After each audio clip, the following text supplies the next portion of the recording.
Boa tarde, caros irmãos. Boa tarde, caros irmãos, a mais uma edição desta Maçonaria Regular em Casa e à Volta do Mundo, a nossa 10ª edição, depois de uma edição especial que trouxe vários artistas numa primeira exposição virtual de inspiração maçónica. E hoje temos connosco um convidado que nos fala desde a Argentina, Devrig Mollet. Devrig Mollet é doutorado em História na Universidade de Strasbourg, na França, mestre em História e Ciências Sociais pela Universidade de Haute-Bretagne, René II, França. É especialista em redes maçónicas da América Latina e membro do Conselho Científico da Revista de Estudos Históricos da Maçonaria da América Latina e do Caribe. Para além disso, desempenha a função de diretor científico do Arquivo da Grande Loja da Argentina, um arquivo muito importante em termos históricos da história da Maçonaria Universal, que ele nos vai explicar. Gostava de agradecer ao Devrig por ter aceito o nosso convite, estar a falar desde a Argentina, onde são 2 da tarde, e passava desde já a palavra ao nosso muito respeitável grão-mestre, Armindo Azevedo, para a sua habitual mensagem de boas-vindas. Muito obrigado, meus queridos irmãos, boa tarde, bem-vindos a mais uma tarde fantástica que vamos passar aqui com o nosso querido irmão Devrig Mollet. Desde já agradeço a sua presença, na certeza de que no final desta conferência todos ficaremos mais ricos. Querido hermano Devrig Mollet, muitas gracias por tu presença e te espero um pouco para te escutar com muito gosto. João Monsanto. Boa tarde, meus irmãos, sejam todos muito bem-vindos a mais uma conferência de maçonaria em casa e à volta do mundo, e vai ser um gosto ouvir o nosso Devrig Mollet. Devrig, muchas gracias por estar aqui com nós e te vamos a passar a palavra porque nossos irmãos estão seguramente a querer mirar-te a ti mais do que a mim. Muchas gracias e muito bem-vindo a Portugal com tu presença. Gracias. Muito obrigado, caro grão-mestre, caro amigo Miguel, caros amigos e caro amigo João. Desejo agradecer a vocês pela oportunidade de apresentar esta palestra em Portugal por primeira vez. Também peço desculpas. Faz 10 anos que não falei português, ou melhor dito, portunhol. Vou tentar lembrar o que aprendi e esqueci. Solicito sua tolerância pelas imperfeições do meu linguagem. Gostaria, claro, de me aperfeiçoar pesquisando nos arquivos da maçonaria portuguesa. Tenho muito interesse pela sua história, por exemplo, pela figura do Sebastião Magalhães Lima. Sou francês, mas, curiosamente, descobri o Portugal através do Brasil. Notei traços muito particulares e fiquei muito interessado. É significativa, em primeiro lugar, a circunstância geográfica do Portugal. A Espanha e o Portugal são, como a minha Bretanha nativa, dos territórios pontes pelos quais a Europa se comunica com outros mundos. Assim, eles constituem uma zona fronteiriça de transição menos carregada desse europeísmo que, não obstante, mantém como patrimônio necessário. Pioneiros da conquista do trópico para a civilização pan-europeia, tiveram os portugueses, nessa proeza, sua maior missão histórica, mas, como povo oceânico, o fizeram de modo particular. No fundo, o princípio de hierarquia nunca chegou a importar, de modo a acabar entre eles. Toda hierarquia funda-se necessariamente em privilégios. E a verdade é que, bem antes que triunfassem as ideias revolucionárias francesas, os portugueses e os espanhóis parecem ter sentido vivamente a irracionalidade e a injustiça social dos privilégios hereditários, o prestígio pessoal, independente do nome herdado, manteve-se como constante na sua mentalidade coletiva. Isso talvez explica a plasticidade social dos portugueses, como tem dito o historiador Sérgio Buarque de Holanda.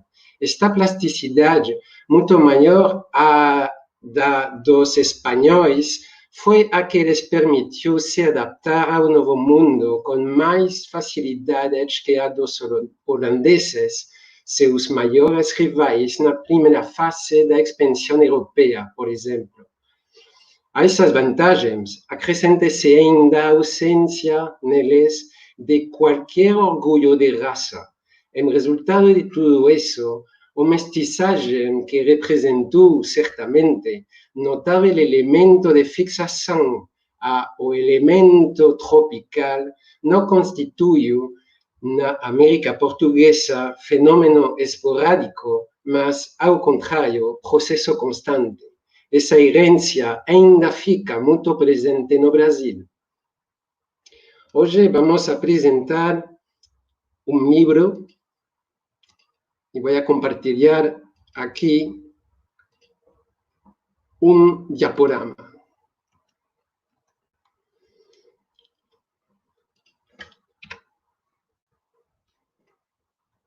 Como sintetizar o assunto deste livro tão denso em tão pouco tempo? Que chaves de leitura? Vou referir-me a um livro. Que livro? É o primeiro trabalho científico publicado em espanhol sobre as origens da maçonaria.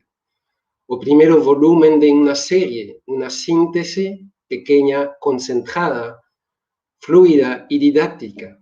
Baseia-se em fontes originais e na melhor historiografia científica produzida na França, Inglaterra, Escócia, Estados Unidos e Alemanha desde a década de 1970. Um livro básico, em suma, para todos os maçones, para todos os interessados na questão maçônica e, mais amplamente, para a história e sociologia das religiões, da ciência, das relações internacionais, entre outros. Finalmente, é um livro pensado em diálogo com a nossa circunstância. Mas, antes de explicar esta relação com o presente, quais são as chaves de leitura desse texto? A primeira parte não solicita a memória do leitor, mas a sua racionalidade crítica. Contém muita informação, mas, ante que tudo, formação. A pergunta-chave é a seguinte: como são formadas, transmitidas e transformadas as crenças, as representações, as memórias que assumimos como pedra de toque da nossa identidade individual e coletiva? Longe de debilitar a construção de uma identidade coletiva, este exercício de reflexão treina-nos a distinguir entre história e memória, racionaliza os nossos imaginários sociais, desenvolve a nossa capacidade de racionalidade crítica, consolida a nossa autonomia e a nossa lucidez individual, a nossa reflexividade e, portanto, a nossa capacidade democrática individual. E não existe sociedade democrática sem indivíduos democráticos.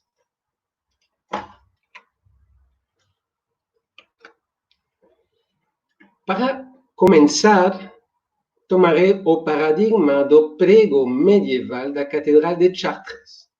Como vocês sabem, no pavimento da parte central de Notre-Dame de Chartres, uma das maiores e mais antigas catedrais da Europa, é pregado um prego de cobre. Indicaria o centro do mundo. Todos os anos, no solstício de verão, um raio de sol penetra através da janela de vitrais de Santo Apolinário e parece cair directamente no pedazo de metal. Os peregrinos o contemplan y murmuran coloquios misteriosos. Perpetúan de esta forma una tradición esotérica. Dice que la catedral fue construida encima de un antiguo santuario druídico, un punto de encuentro privilegiado entre corrientes telúricas y cósmicas, un centro de energía. Sus bastidores medievales tenían sido, dizem-eles, iniciados en antiguos misterios. O problema, explica Anne Prache, professora de Historia da Arte Medieval na Sorbona de París, é que este prego só remonta ao século XVIII. Foi usado para consertar um tronco oferecido por um canônigo. Quanto à janela de vitrais, é de época moderna.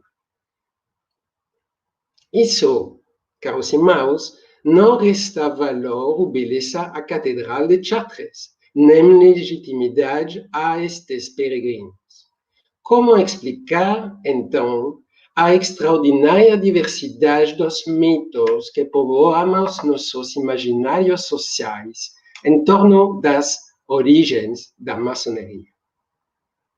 Durante 250 anos, a questão maçônica foi ignorada pelos sociólogos e historiadores profissionais, ficando assim libertada para a fantasia dos militantes, dos diletantes e dos impostores. A historiografia acadêmica é recente. Nasceu na França depois da Segunda Guerra Mundial, se extendiu nos anos 1970, 1980 na Inglaterra, Escócia, nos Estados Unidos, na Espanha, e nos anos 2000 na América Latina. Este contexto explica a permanência residual de certas lendas apócrifas. Estas lendas foram invenção da tradição, segundo o conceito criado pelos historiadores Hobsbawm e Rangers. Tal conceito não é uma crítica negativa, mas um paradigma essencial nas ciências humanas e sociais.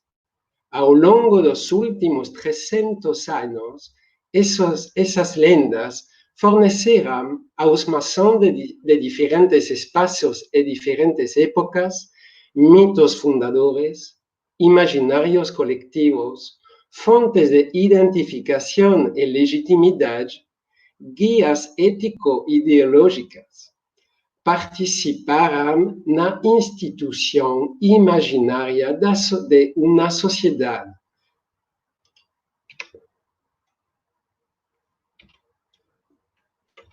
Para citar a Cornelius Castoriadis, a coletividade só pode existir como constituída.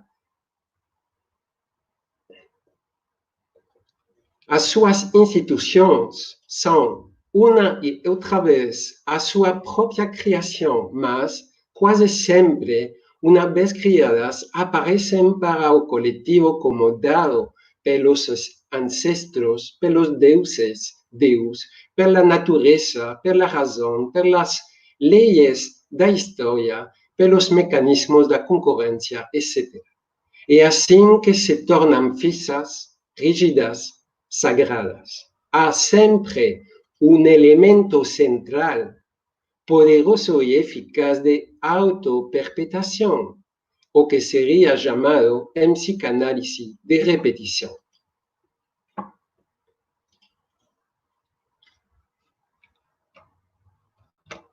A primeira neotradição maçônica nasceu com o texto fundador, em 1723, em Londres, por um grupo de cientistas e de religiosos liderado por um exiliado protestante francês, Desaguliers, à direita de negro, de preto, nesta imagem.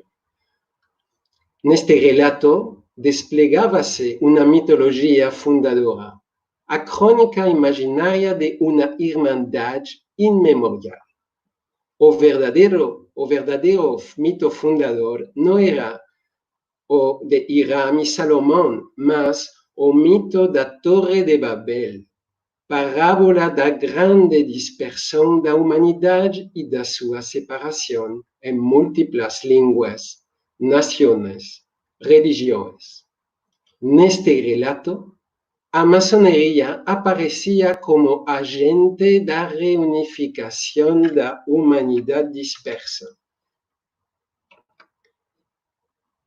Desde a criação do mundo, estimado naquela época em cerca de 4.000 anos antes de Cristo, e mesmo depois da grande dispersão, uma irmandade de artesãos tinha, do Oriente ao Ocidente, preservado um método técnico-científico universal, ou seja, o patrimônio comum a toda a humanidade. A maçonaria era a mais antiga e legítima das instituições humanas. Segundo o seu texto fundador, poderíamos até, se fosse mais registro, ensinar que as sociedades ou ordens militares de cavalaria e também religiosas pediram, com o tempo, inúmeros usos solenes desta antiga irmandade.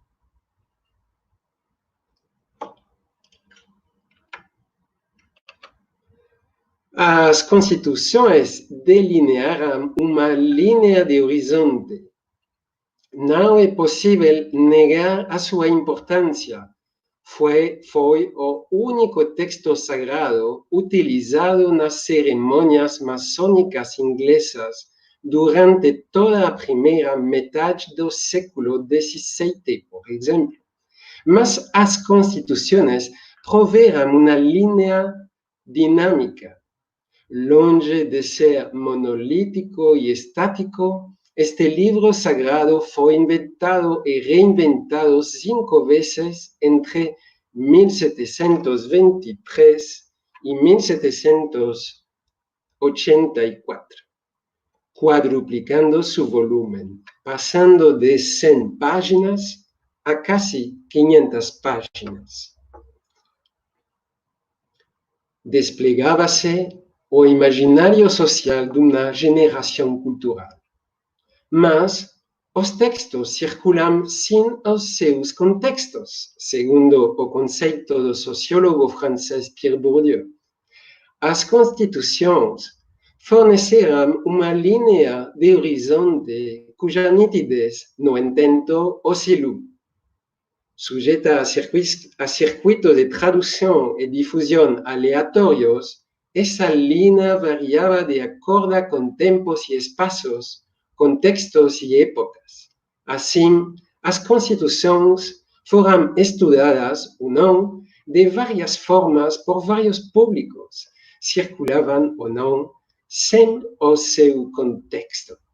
A primeira tradução fora do inglês foi em Paris, em 1741. Em certos contextos, estas lacunas na memória coletiva foram preenchidas com a invenção de neotradições alternativas. A primeira foi inventada em 1736 em Paris, por um cavalheiro escocês, Ramsay, um católico heterodoxo, preceptor apreciado pela aristocracia parisiense e escritor de romances de viagens iniciáticos e de religiões enigmáticas. Deslocando o mito das origens antiguas, inventou o mito das origens medievais, ligando a invenção da maçonaria aos cruzados de Palestina. Por quê? Porque o gosto literário da época, o romance cavalheiresco, era muito de moda na França naquela época. Por quê? Porque foi também uma operação política fracassada. Ramsay solicitó a protección y tolerancia de la monarquía francesa católica cuando esta importación venía del mundo protestante. Eso fracasó. A pesar de su fracaso político, Ramsay imprimió un trazo en la imaginación colectiva de la masonería francesa nascente. Ese nuevo imaginario colectivo se diseminó de Francia para Europa, foram os ritos llamados escoceses. Ese núcleo imaginario neomedieval fue fragmentado en múltiples variantes. Algunos ainda sobreviven a pesar de la opinión científica internacional unánime. O principal deles é o mito das origens templarias. Como vocês sabem, a ordem do templo tinha sido destruída em 1314 por razões político-econômicas pelo Papa Clemente V e pelo rei Felipe o Belo da França. Os sobreviventes se teriam refugiado na Escócia. Neste pequeno reino do norte, longe de Roma e Paris, as lojas maçônicas operativas os teriam abrigado durante 400 anos.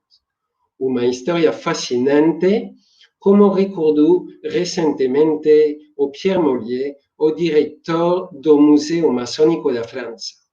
É uma bela história, dizia ele, mas não há único facto histórico sério para sustentá-lo.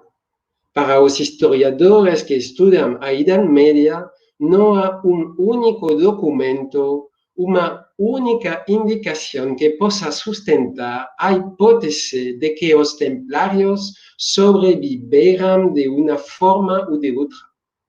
Na própria Escócia, o tema templário parece ter tocado na maçonaria muito tardamente. Um mito que, em realidade, fez sua primeira aparição em 1750. Segundo David Harrison, um especialista inglês, não existe nenhuma prova, nenhuma relação.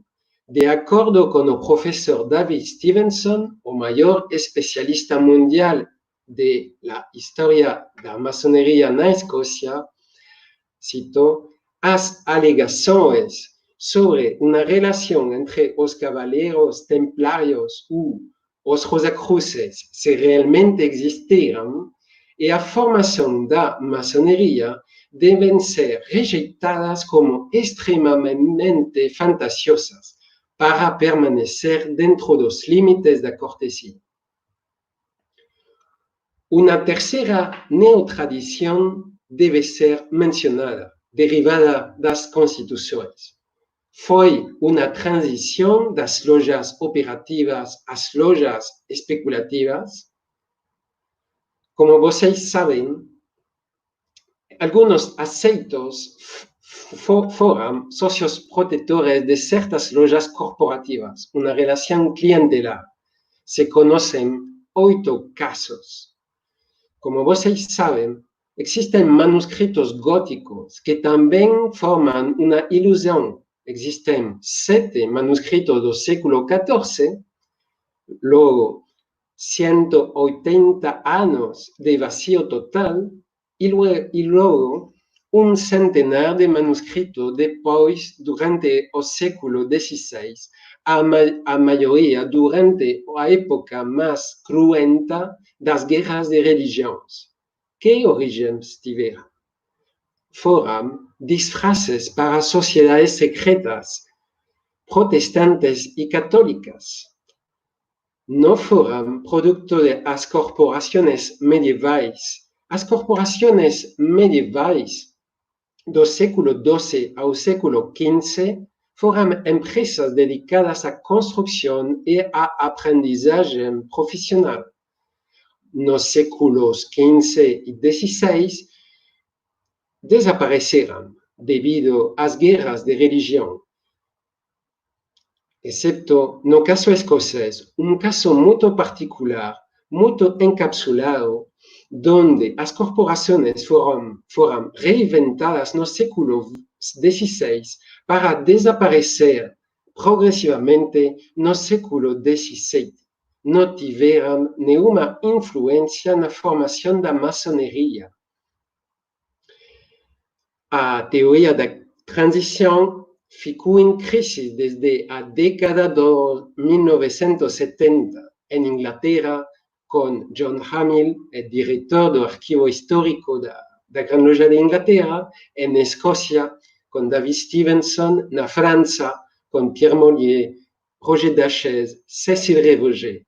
Cécile Revoget que dizia que ambas, a maçonaria operativa e a maçonaria moderna, são dois fenômenos distintos, entre os quais poucos elementos autorizam o estabelecimento de uma verdadeira continuidade. Poderia uma rede de lojas ter sobrevivido durante séculos sem ser detectada pelos historiadores profissionais? É absolutamente insustentável, pelo menos se nos esforçamos para permanecer no campo da história. Então, como explicar a resistência destes mitos? Ao princípio da repetição e da identificação se adicionarão os usos militantes do mito. As neotradições maçônicas foram muitas vezes produto de operações de manipulação da memória que não deve ser confundida com a história. Por exemplo, o mito das origens neo-antiguas está vinculado com a ideologia do progresso, tal como os filósofos dos séculos XVI, XVII e XVIII, os seus apoiantes acenderam as luzes da antiga democracia grega para iluminar os tempos de oscurantismo e absolutismo medieval. Pelo contrário, o mito neomedieval é mais próprio da ideologia conservadora ou reaccionária. É emparentado com o romanticismo neomedieval, elevado como um dique contra a filosofia francesa moderna, com o seu culto da tradição e das hierarquias tradicionais. A maçonaria teria sido, segundo eles, uma organização ocidental cristiana e aristocrática.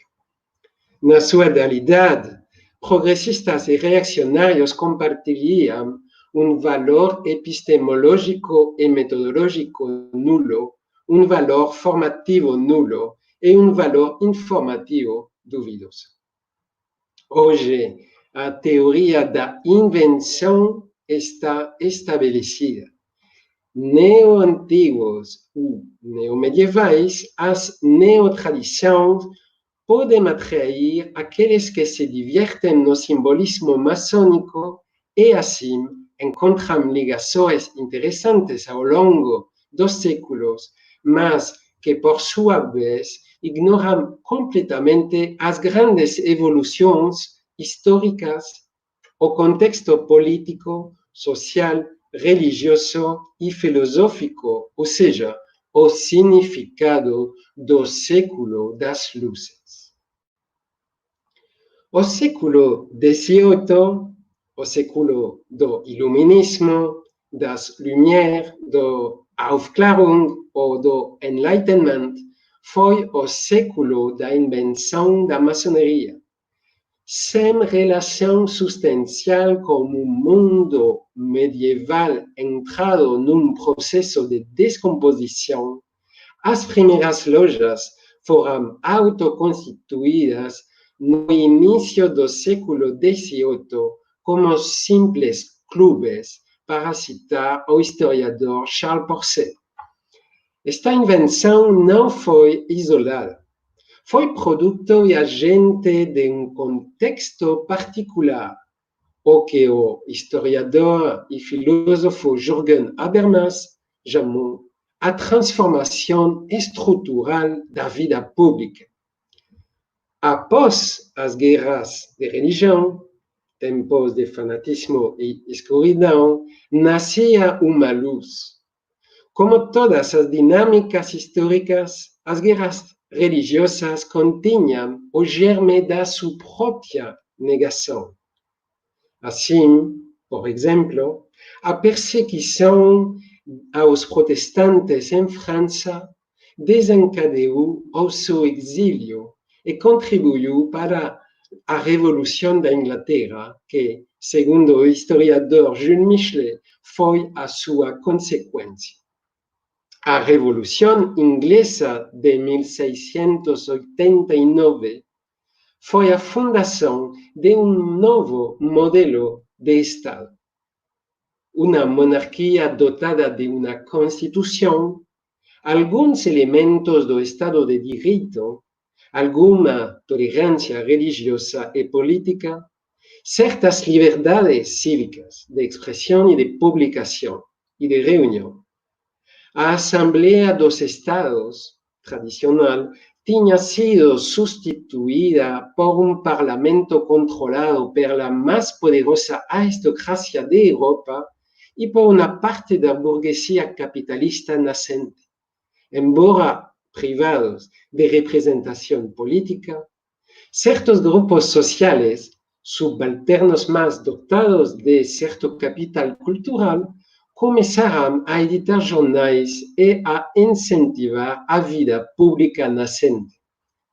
Uma esfera pública emergiu. De Londres até Amsterdã e Paris, se expandiu novo mundo associativo, segundo o conceito dos historiadores Clark e Capdeville. As sociedades civis formaram-se e flutuaram, desenhando os contornos de uma esfera pública autônoma dos quadros religiosos, corporativos e políticos tradicionais. Eram círculos, salões, salas superiores, sociedades, ordens, clubes, cafés, capítulos, publicações e jornais, festivos ou culturais, maçônicos, libertinos ou rebeldes. Estas sociedades civis teceram novo tipo de sociabilidade. Numa relativa transversalidade, misturavam plebeios e aristócratas, cultivavam a arte da conversa, inventaram, celebravam, debateram, insensivelmente redefiniram o bem, o belo, o verdadeiro e o justo, isso é, o conteúdo ético do Estado, conteúdo cuja definição era tradicionalmente monopolizada pela coroa e pela religião. A maçonaria foi inventada neste contexto, assinalando, segundo a historiadora Cécile Revoget, uma profunda revolução das mentalidades. Por certo, como qualquer invenção humana, foi inspirado por certos modelos passados e moribundos. Estes modelos associativos eram conhecidos por pequenos grupos intelectuais. Foram fontes de inspiração para os fundadores da maçonaria no início do século XVIII. Eram sociedades de socorro mútuo, que apareceram com a dissolução das corporações medievais, lojas corporativas escocesas reorganizadas no final do século XVI, mas encapsuladas e decadentes no final do século XVII, e sociedades secretas católicas e protestantes dos séculos XVI e XVII, origem da segunda série dos manuscritos góticos. O que distinguiu, então, a nova associação das demais associações aparecidas neste tempo? quem foram os seus fundadores. A sua particularidade não era de forma alguma a invenção de origens antiguas ou ritos ancestrais, uma moda predominante da época. A sua particularidade foi ter sido a primeira sociedade civil internacional, a matriz de uma opinião pública internacional.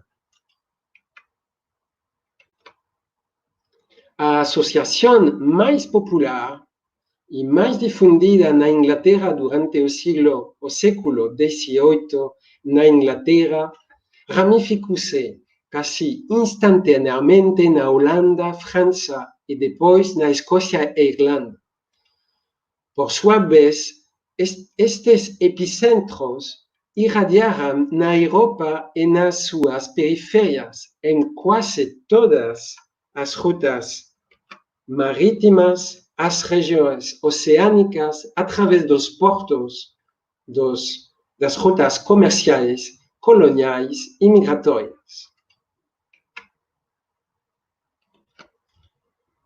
A Igreja Católica tinha desempenhado um papel fundamental na segunda unificação europeia após a queda do Império Romano e, a partir da conquista do século XVI, na primeira unificação euro-americana. A partir do século XVIII, as redes maçônicas desempenharam um papel fundamental não só na terceira unificação europeia, mas também na segunda unificação euro-americana.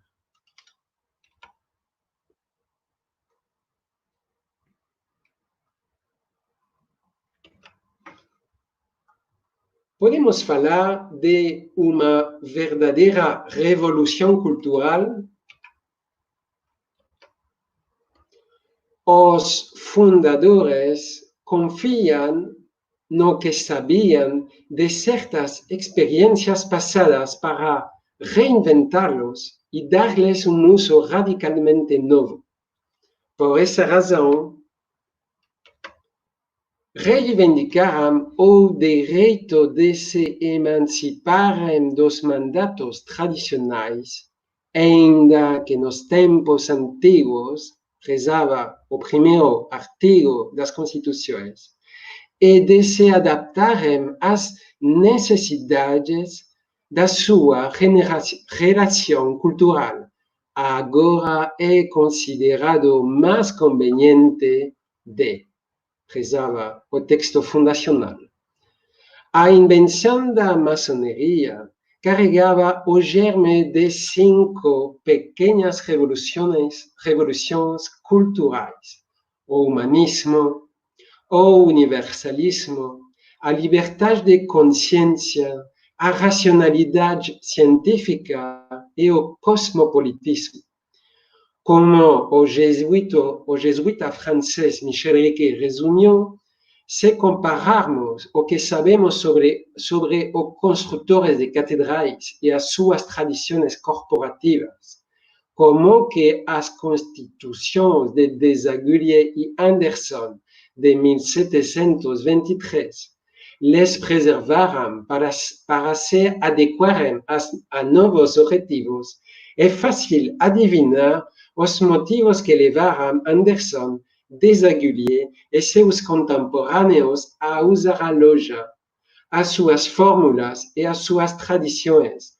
Procuraram na maçonaria um local de encontro entre homens de uma certa cultura, dotados de preocupações intelectuais, interessados no humanismo como fraternidade, para além das separações sectárias e oposições que causaram tanto sofrimento à Europa, tomada entre a reforma e a contra-reforma.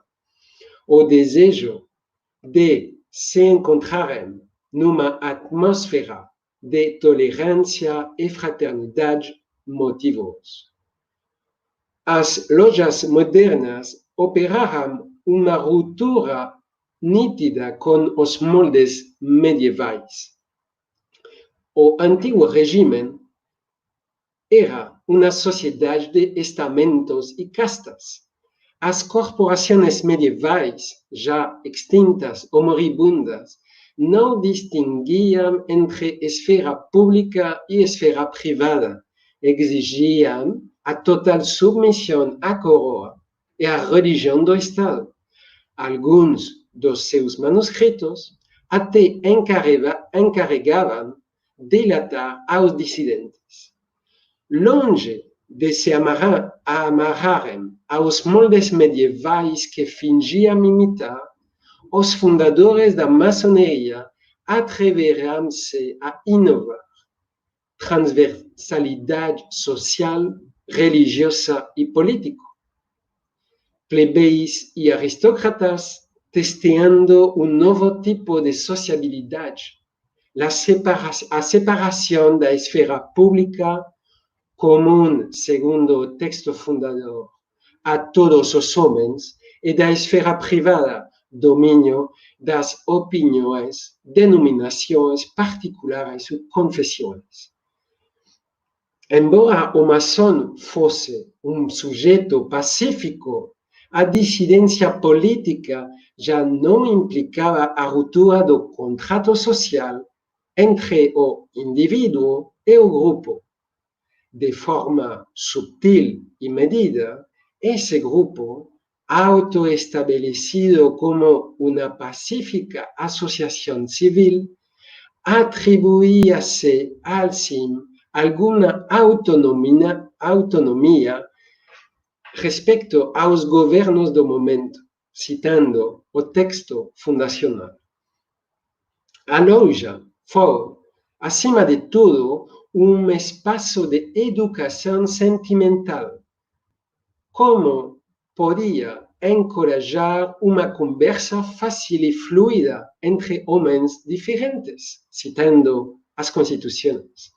Como reconfigurar as emoções individuais estruturadas por décadas de violência, setarismo e fanatismo? Para isso, uso um método, um ritual. Antes de falar, teve de aprender a ouvir.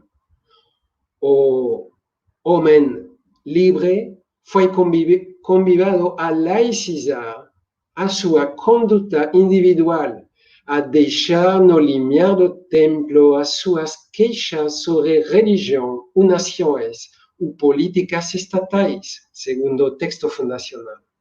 A partir desta disciplina voluntária, conseguia cultivar a arte da conversa e as virtudes sociais.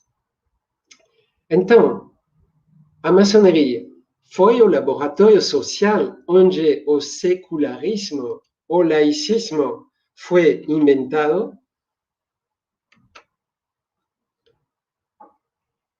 Foi a primeira forma de uma associação laica, isso é, o princípio da igualdade na diversidade. Foi nos seus livros, em 1738, na segunda versão das Constituições, quando apareceu por primeira vez o conceito de liberdade de consciência. Ficava plasmada uma religião natural. O impacto da religião natural do século XVIII era evidente. A nova associação foi definida como uma meta-religião, citando o texto, uma nova religião sobre a qual todos os homens concordam, deixando as próprias opiniões de cada um. Uma religião fundada não em dogmas sobrenaturais, mas em regras éticas e cívicas. Uma religião cívica que todos podiam partilhar, quaisquer que sejam as denominações e confissões que os ajudem a distingui-los, deixando aos homens a liberdade de consciência.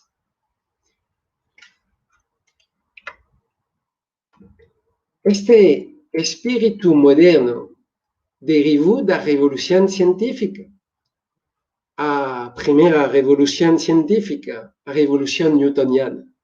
A comunidade científico-literária forneceu à maçonaria nascente como seus primeiros líderes e intelectuais. Em 1723, a primeira versão das Constituições foi impressa por uma das primeiras editoriais científicas de Londres, a imprenta de John Senex e John Hooke. Entre 1723 e 1784, as constituições foram dedicadas à nobreciência, às maravilhas do universo e às suas leis gerais. O impacto da Revolução Newtoniana era óbvio. Então, a Royal Society foi o caldeirão da invenção maçônica.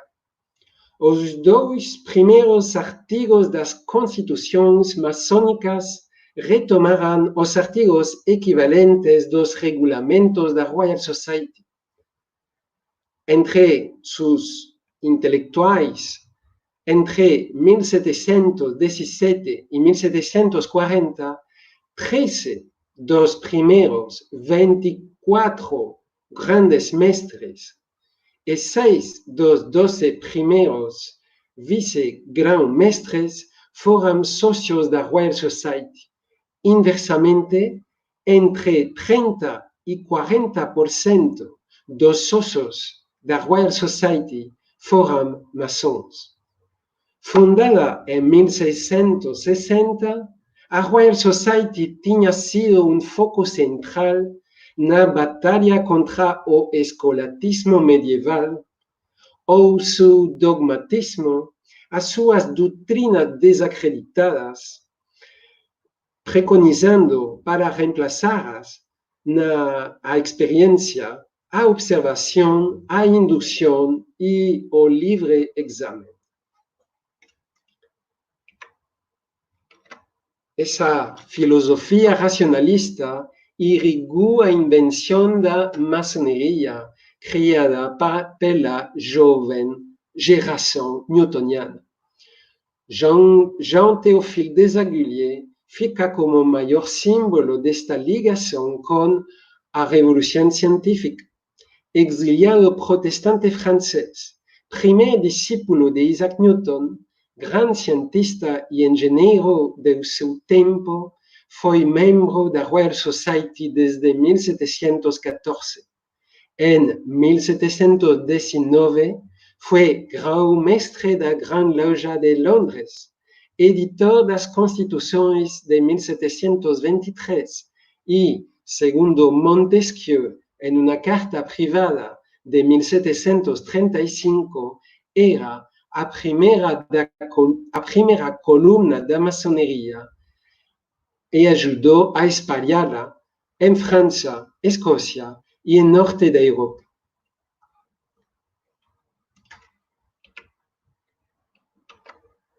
O objetivo da Royal Society, segundo o bispo Thomas Pratt, o seu primeiro historiador, era reunir, cito, homens de diferentes religiões, de diferentes países e de diferentes profissões, porque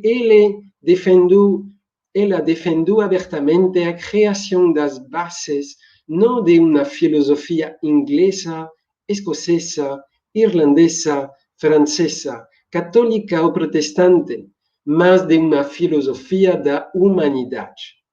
Mais de 60 anos depois, nasceu a maçonaria abraçando esta filosofia da humanidade.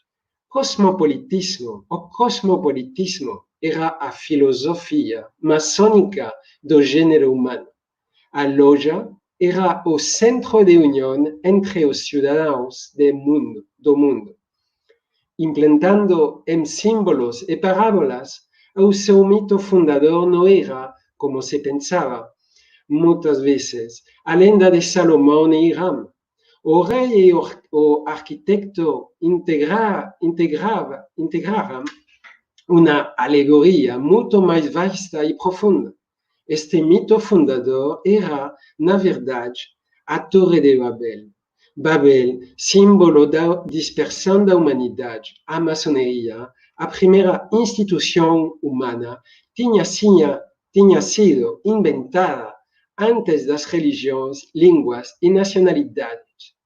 Era a guardiã do patrimônio comum da humanidade, a nobrecença. A sua missão era proteger, desenvolver e circular a ciência e as artes, apesar da confusão das línguas e dialectos, apesar das guerras e do isolamento internacional.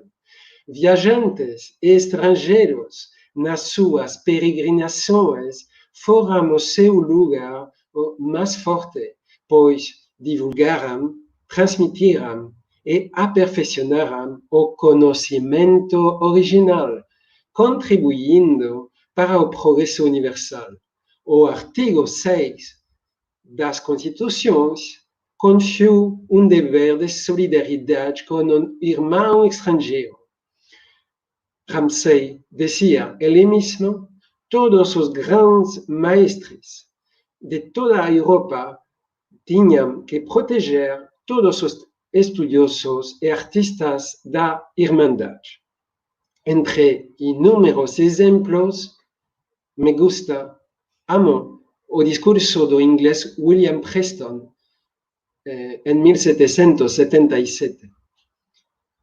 Tu, nosso irmão, nativo e súbdito de outro reino, poderoso e esclarecido, quando entraste na nossa ordem, tiveste laços sagrados e amigáveis com milhares de maçons nesta nação e em muitas outras. Tenha sempre em mente que a ordem na qual entraste requer que considere o mundo como uma grande república, cujas nações formam uma única família e das quais todos os indivíduos são crianças. Por esta razão, para não limitar, quando regressar ao seu país, tenha cuidado a não limitar o campo dos seus amigos ao círculo estreito da sua nação ou da sua religião particular, que seja verdadeiramente universal e espalhado a todos os ramos da raça humana. Em conclusão, o espaço maçônico oferecia uma sociabilidade nova, emergindo da explosão associativa e do nascimento da esfera pública no início do século XVIII, tinha extraído do universalismo científico uma nova filosofia política fundada na razão humana, aplicável a toda a humanidade, independentemente das suas divisões. Do universalismo científico tinha extraído uma nova filosofia política e religiosa, baseada na razão humana, aplicável a toda a humanidade, independentemente das suas divisões. Espaço educativo, a sociabilidade maçônica ensinou que a esfera pública, comum a todos os homens, deve ser regulada por normas racionais, deixando opiniões e paixões particulares para a esfera privada. Este secularismo permitiu-lhe abrir-se à diversidade religiosa e política. Se as constituições vetavam as queixas partidárias, encorajavam as comunicações sociais livres. A sua consequência espontânea foi a associação. Era uma escola cívica, uma troca de ideias e aprendizagem da toma da palavra, uma escola da igualdade, citando o historiador Pierre Chevalier, um espaço de sociabilidade democrática, citando ao historiador Rana Levi, que, entre outros exemplos, divulgou os usos parlamentares. Foi, segundo Margaret Jacob, o laboratório de uma tradição republicana, de um direito natural, um direito vivo, modificável e perfeito e perfectível de acordo com o projeto emancipador das lojas, que em breve levaria à teoria dos direitos humanos. Espaço internacional. República simbólica dos cidadãos do mundo era um passaporte para a Europa das luzes. Quais eram as suas limitações? O cosmopolitismo maçônico do século XVIII visava, na verdade, as élites pan-europeias, brancas, masculinas, aristocráticas e burguesas.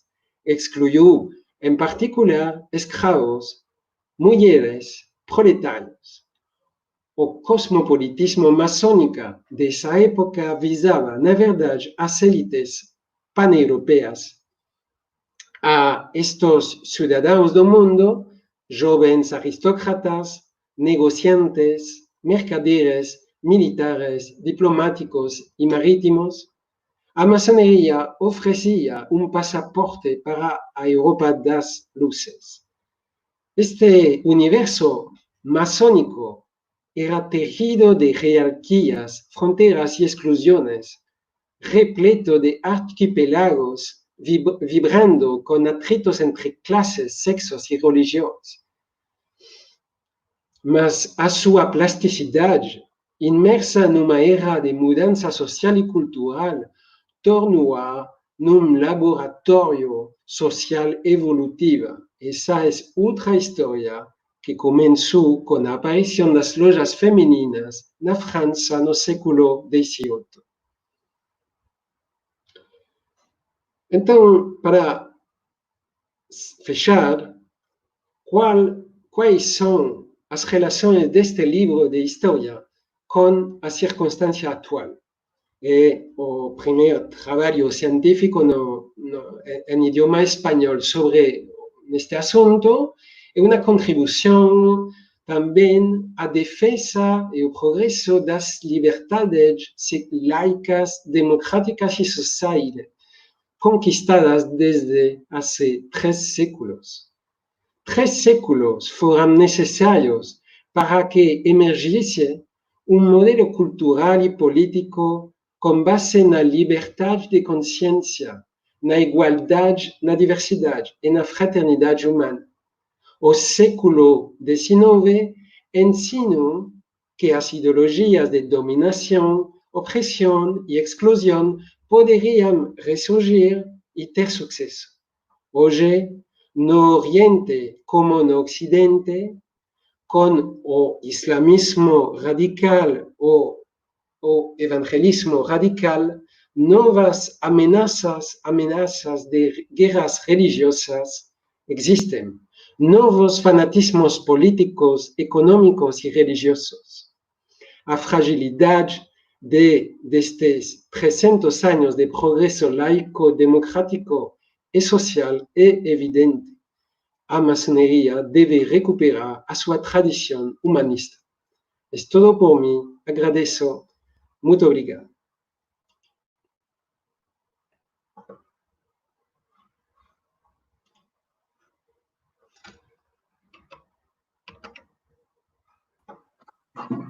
Derrick, muito obrigado. Gracias por tu charla muy interesante sobre la historia de la fundación de masonería. Me gustaría hacer una primera cuestión, precisamente por el término de fundación. El título de la charla es la invención de la masonería. Entonces te cuestionaba por qué has escogido la palabra invención y no fundación. Entiendo que fue por todo el tema que fuiste nos explicando, porque los primeros masones gustarían de hacer un grupo, entonces inventaron un concepto. Pero me gustaría mucho que nos esclareces o por qué de la palabra invención e não fundação ou criação. Bom, muito obrigado pela sua pergunta, Miguel. O conceito de invenção tem muita importância nas ciências sociais para a invenção da nação, pela sua capacidade a manifestar a ação humana na criação de instituições, crenças imaginárias. Neste sentido, a maçonaria pode ser vista e analisada como uma tecnologia social e cultural novedosa, inventada no século XVIII. Achei que era mais chamativo, mais claro, mais dinâmico conferir a este livro o título de invenção e não de mais neutro de fundação.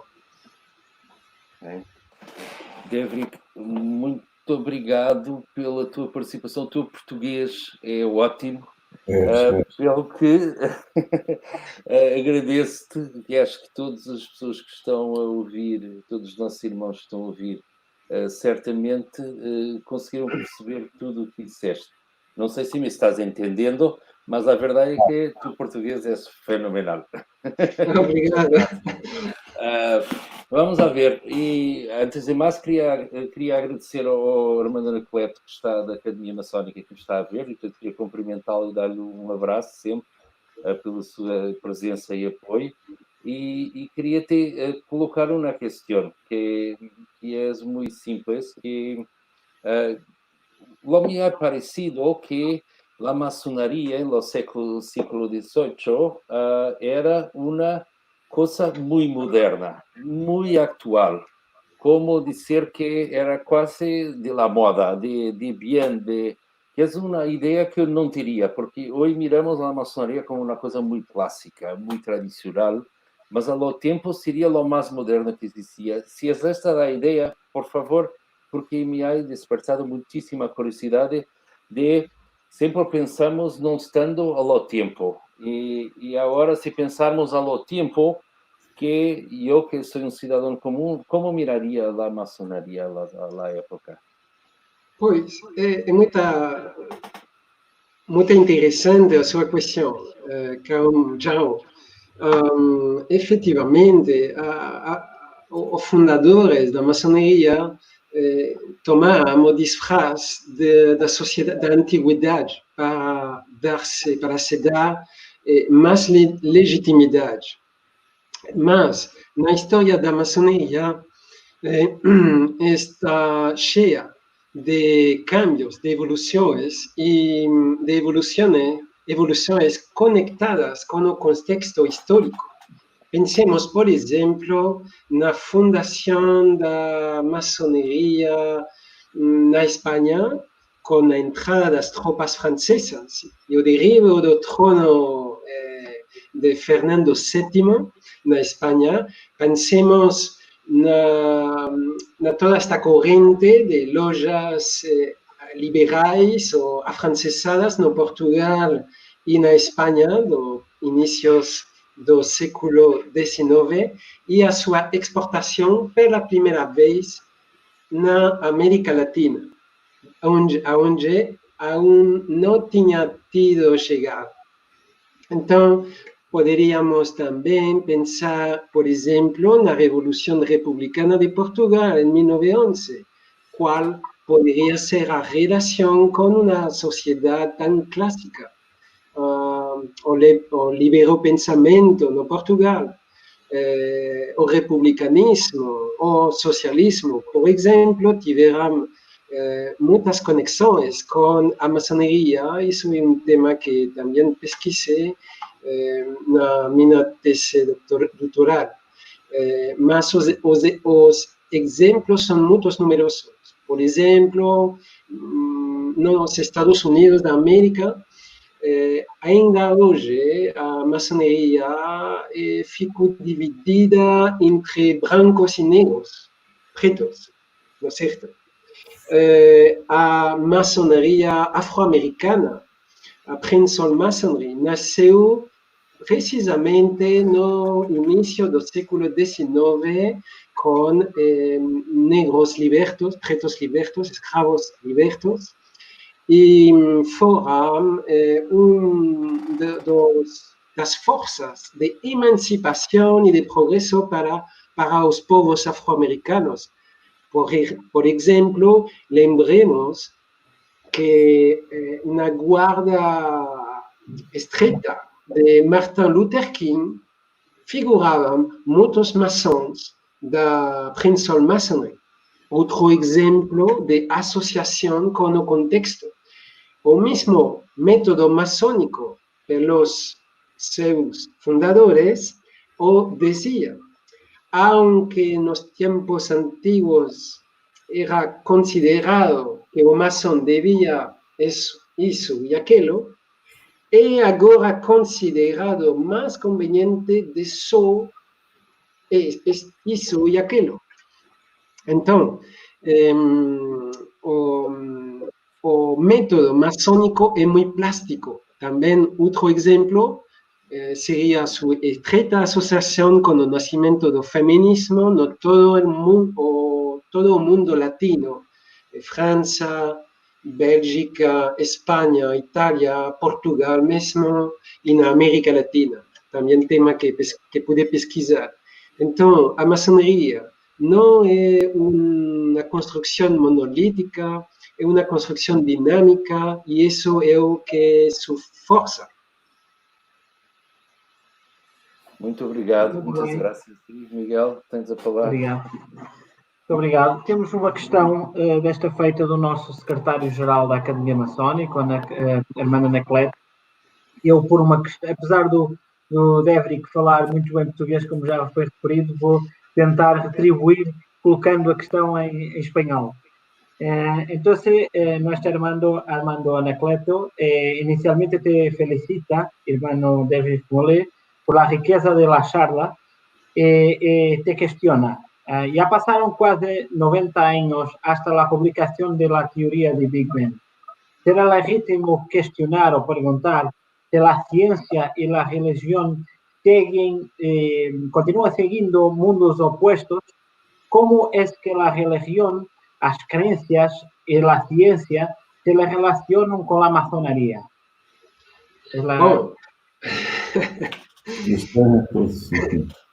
Obrigado pela pergunta. É uma questão muito vasta, muito rica. Bom, é certo que a teoria do Big Bang é de origem católica.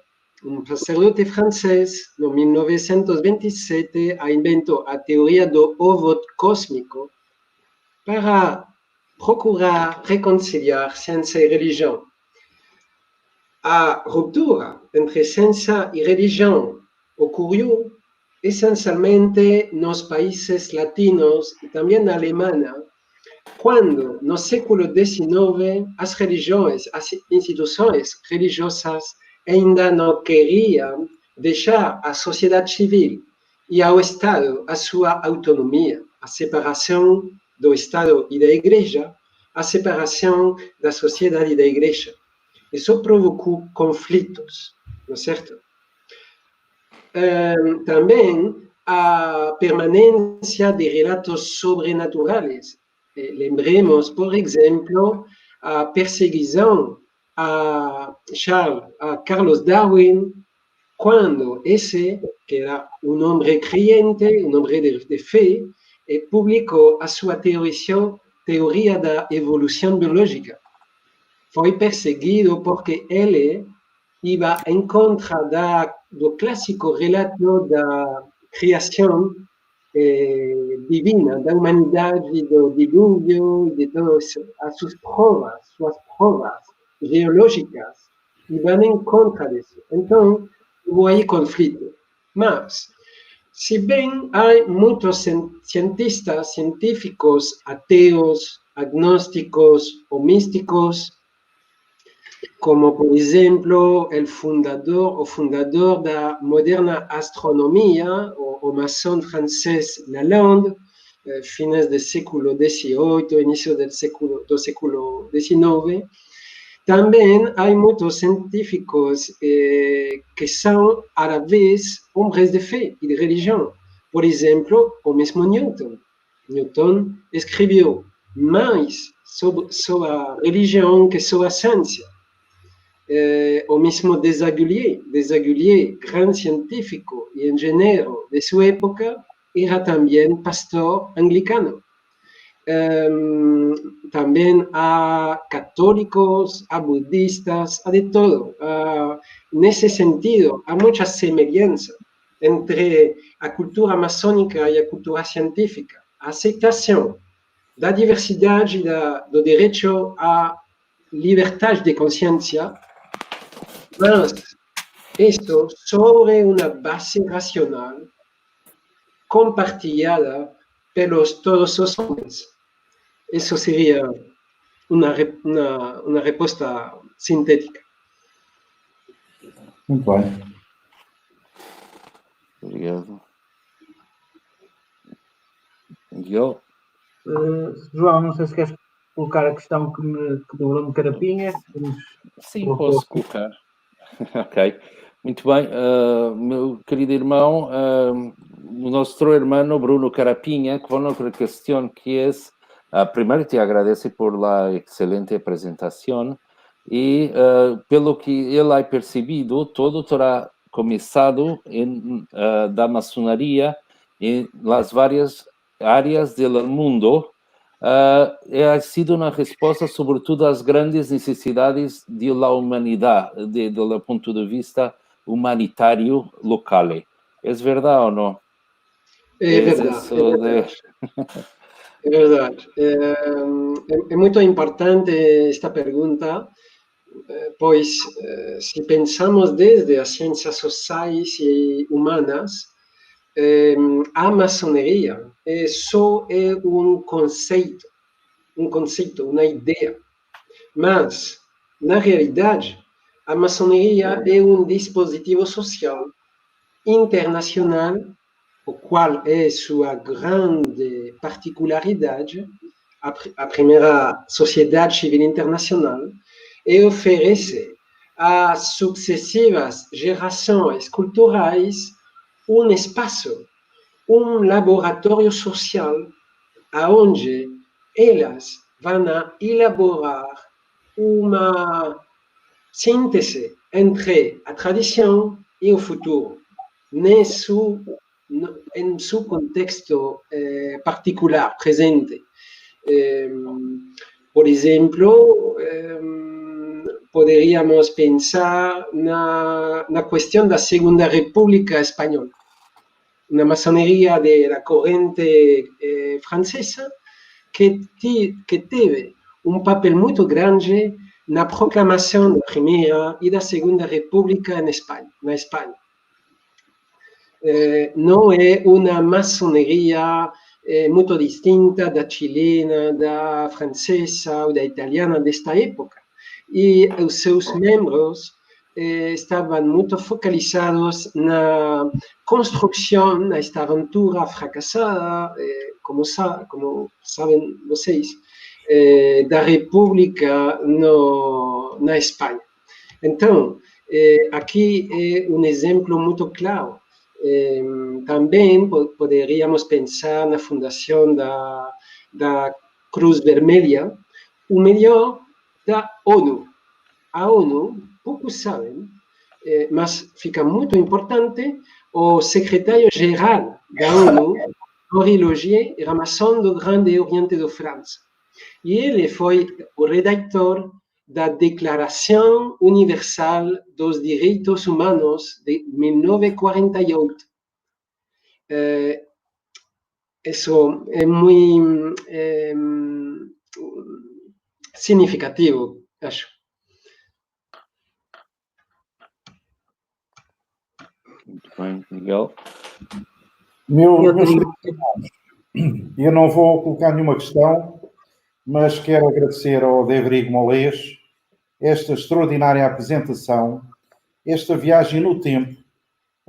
Acho que o termo que foi escolhido em vez de fundação está bem conseguido, porque de facto há aqui uma invenção e é mais global este termo, e esta viagem que nos permitiu conhecer a revolução cultural, a região, a ciência, os exilados, que falámos neles também, foi extraordinário. Portanto, uma partilha muito boa, que eu quero agradecer de forma muito especial ao nosso querido irmão da Grande Loja da Argentina, e pedir-te que apresentes os meus cumprimentos pessoais ao meu querido e nosso querido irmão, grão-mestre Jorge Clavero, que é amigo também.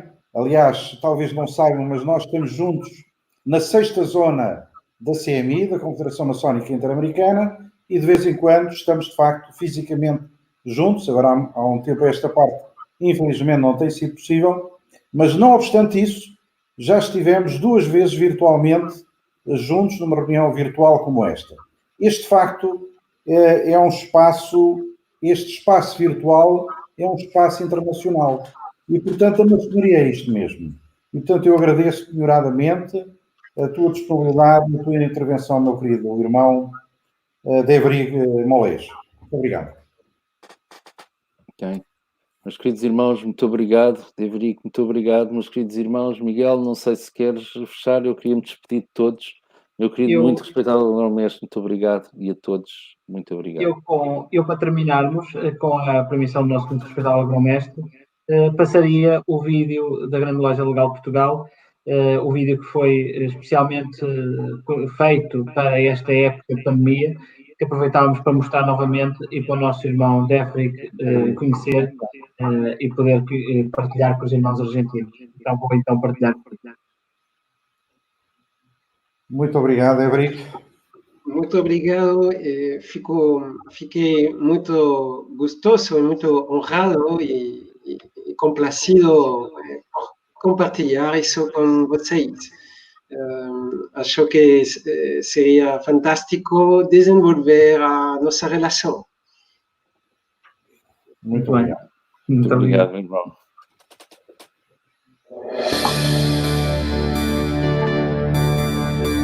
Muito antes da ONU ou da OMS, já havia organizações a praticar a união e a fraternidade.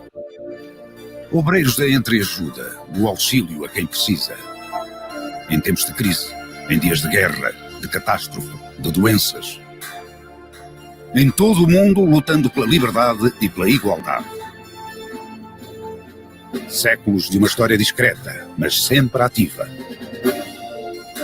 A maçonaria participa em todos os combates da civilização, servindo a comunidade e o progresso. Hoje, em Portugal, também dizemos presente, com incontáveis maçons na linha da frente. A Grande Loja Legal de Portugal, Grande Loja Regular de Portugal, além de oferecer milhares de equipamentos aos bombeiros portugueses, disponibilizou ao Estado português todas as suas instalações. Ninguém, absolutamente ninguém, deve ficar à beira da estrada. Temos de estar presentes para todos, hoje e sempre.